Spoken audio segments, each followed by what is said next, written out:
美国陆军眼中的中国空军是不是一支强大的力量？他们感受到的威慑力到底如何？各位网友，大家好，我是刘小飞。上一次呢，我们说了美国陆军那个条例对解放军陆军的评估。以后呢，我们陆续还要说一下美国陆军眼中的中国空军、火箭军、战略支援部队等各个军种。那么需要大家了解的是呢，这个东西不是给美国国会的报告，给美国国会的报告那是美军用来要钱用的，报告一交打钱包。这个不是，这是美军自己的条令，而这个条令是指导自己军事行动、指导自己军事学术研究的。骗国会可以，骗自己就是要自己命。正因为如此呢，所以写这个条令的时候，对解放军的评估必须是不吹不黑。所以对我们来讲，这个条令就更有参考价值。一方面换个角度看我们自己，另一方面美国人如何理解中国舰队，也反映了美国人自己的思维方式。可能是因为美国陆军呢更关注陆军，所以这个条令里边关于解放军其他军种的介绍就显得比陆军那个评估呢简单了许多，但是呢仍然是很有参考价值。比如说对解放军空军，美国陆军的评价就是解放军空军正在重组和现代化，开始淘汰了过去60年代那么多大量的海量的老旧飞机，逐渐的用新的4代机、4代半和5代机为主。至于说预警、加油电子战的运输机这些特种飞机，跟西方现代空军水平基本相当，但是在空军中所占的比例还是有点低。另外提到呢，解放军还掌握了一支庞大并且先进的陆基防空系统，有能力在导弹射程之内让对方空军没法使用中国领空。但是好听的话基本就这些了，更多的内容是指出中国空军在哪些发展方面呢不充分。我觉得这些东西最值得好好听一听。估计呢，美国陆军呢也是非常看重空军的对地打击能力，这是他们的习惯方式嘛。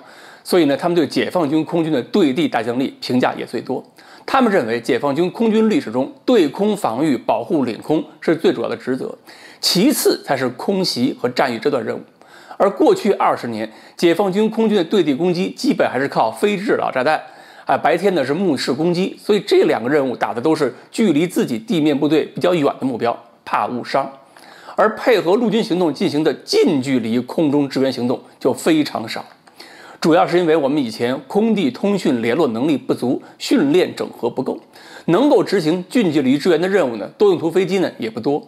但是他们也提到，解放军现在有了数百架先进的4代机，可以投放各种精确制导弹药。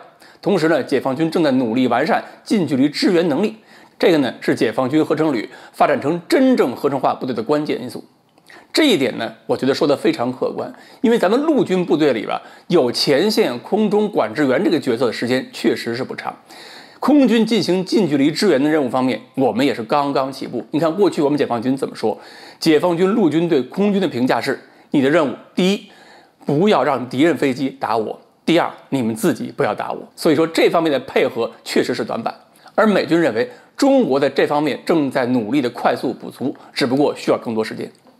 另外，他们对空军的后勤维修能力表现的也是有些批评的。比如，美军认为解放军在维护后勤等方面工作优先级低于采购，很多维护和后勤的工作呢，现在不靠自己完成，还需要外包给工业部门来完成。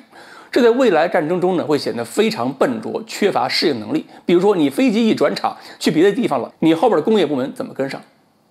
很有意思的是呢，这个条令对解放军的，比如说歼20这样的隐身战斗机，却基本没有做什么评论，理由是信息不清。当然了，不管好听还是不好听，说的准还是不准，这份条令呢，还是以美国空军的能力为标准，对解放军空军进行了对照评价。不可否认，美国空军的实力到现在毕竟还是全球第一。以美国空军为标准，拿我们进行对照，我们应该当作是高标准严要求。发现了我们的不足，这个不丢人。看清不足之后，我们赶上去就行。好，关于美国陆军如何看待中国空军，今天呢我们就介绍到这里。欢迎大家继续关注我们的栏目，我们下期再说。